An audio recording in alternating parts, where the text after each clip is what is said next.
성도 여러분 안녕하십니까? 오늘 함께 묵상할 말씀은 디모데전서 6장의 내용입니다. 먼저 3절에서 5절의 말씀을 보시겠습니다. 누구든지 다른 교훈을 하며 바른 말, 곧 우리 주 예수 그리스도의 말씀과 경건에 관한 교훈을 따르지 아니하면 그는 교만하여 아무것도 알지 못하고 변론과 언쟁을 좋아하는 자니 이로써 투기와 분쟁과 비방과 악한 생각이 나며 마음이 부패하여지고 진리를 잃어버려 경건을 이익의 방도로 생각하는 자들의 다툼이 일어나느니라. 사람이 먹고 마시고 생활하는 모든 삶의 방식은 그들의 신앙에 맞춰서 다르게 나타납니다. 알라를 믿는 사람과 부처를 믿는 사람은 먹고 마시는 일에 있어서 차이점이 있습니다. 예수님을 믿고 성경에 기록된 말씀을 순종하는 사람들은 그에 맞는 생활 방식을 따라서 살아가게 됩니다. 이렇게 말씀대로 살아가는 삶의 모습을 경건이라고 표현합니다.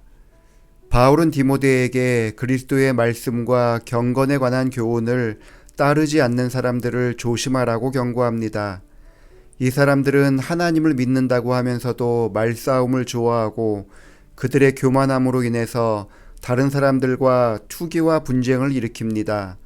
하나님을 믿는다고 하지만 성경과 동떨어진 삶을 살아가는 자들에게 나타나는 현상입니다.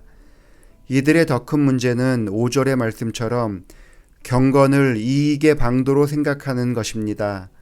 신앙을 하는 것이 자신에게 이익이 되기 때문에 신앙생활을 하고 있습니다.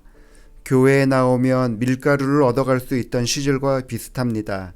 하지만 여기에서 말하는 이익은 단순히 물질적인 부분만을 말하지 않습니다.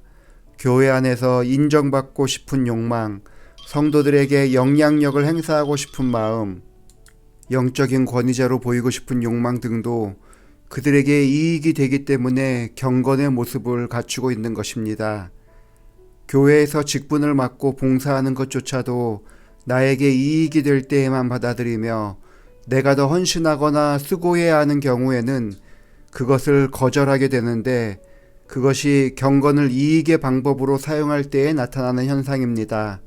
안타깝게도 이들의 삶의 모습은 본인들에게만 나타나는 것이 아닙니다. 이들로 인해서 교회는 혼란이 일어납니다. 이 사람들은 참으로 경건하게 사는 사람들의 삶의 모습을 그들이 인정하고 받아들이지 못하기 때문에 싸우게 되는 것입니다.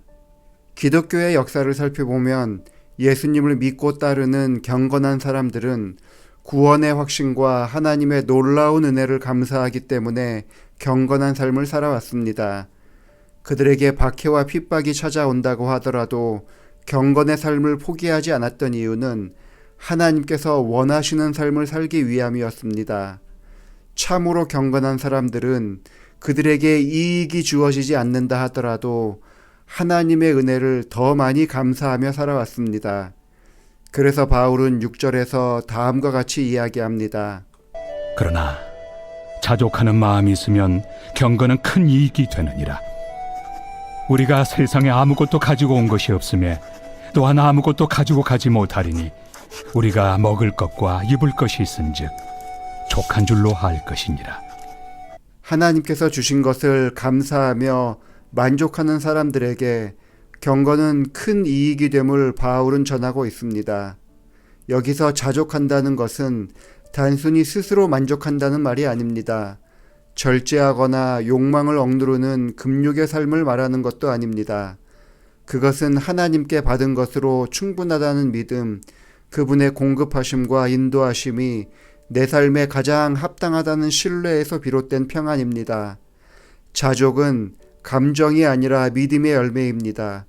참된 경건한 삶은 하나님께서 허락하여 주신 가정, 하나님께서 허락하여 주신 직분, 하나님께서 허락하여 주신 사역과 하나님께서 허락하여 주신 모든 것에 만족하며 감사하며 살아가는 것입니다.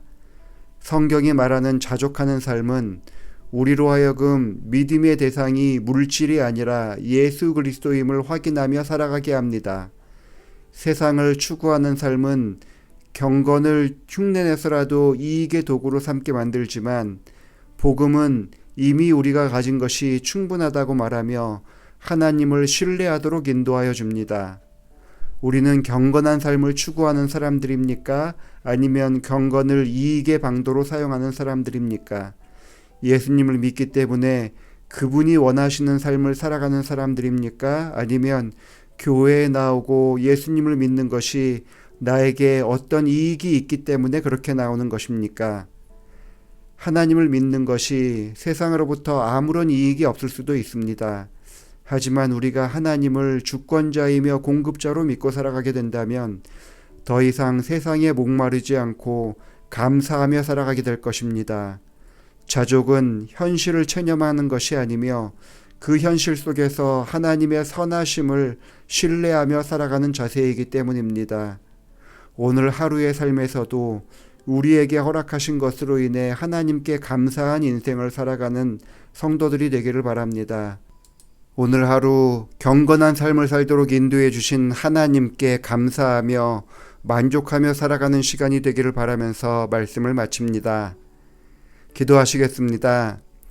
아버지 하나님, 세상에서 많은 것을 갖고 살아가기 원하는 우리에게 찾아오셔서 하늘의 전부인 예수 그리스도를 선물로 주시니 감사합니다. 경건의 삶을 통해 세상의 것을 더 누리며 살아가게 하기보다는 우리의 주권자 되시는 하나님과 동행하는 삶을 살아가게 하여 주옵소서. 윤성진 집사님 가정을 위해서 기도합니다. 권혜경 집사님과 함께 하나님의 전에서 기쁘게 봉사하며 헌신하게 하시니 감사합니다.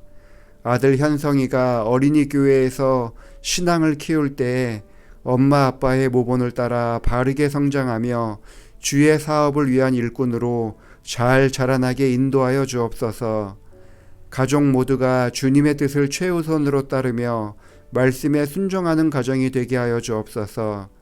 집사님이 환자를 만날 때에 그들의 상태를 바르게 진단하고 올바른 처방을 내리는 지혜를 더하여 주시고 사람의 고통을 제하는 가운데 그리스도의 사랑을 바르게 전하는 사람이 되게 하여 주시기를 예수님의 이름으로 기도합니다. 아멘.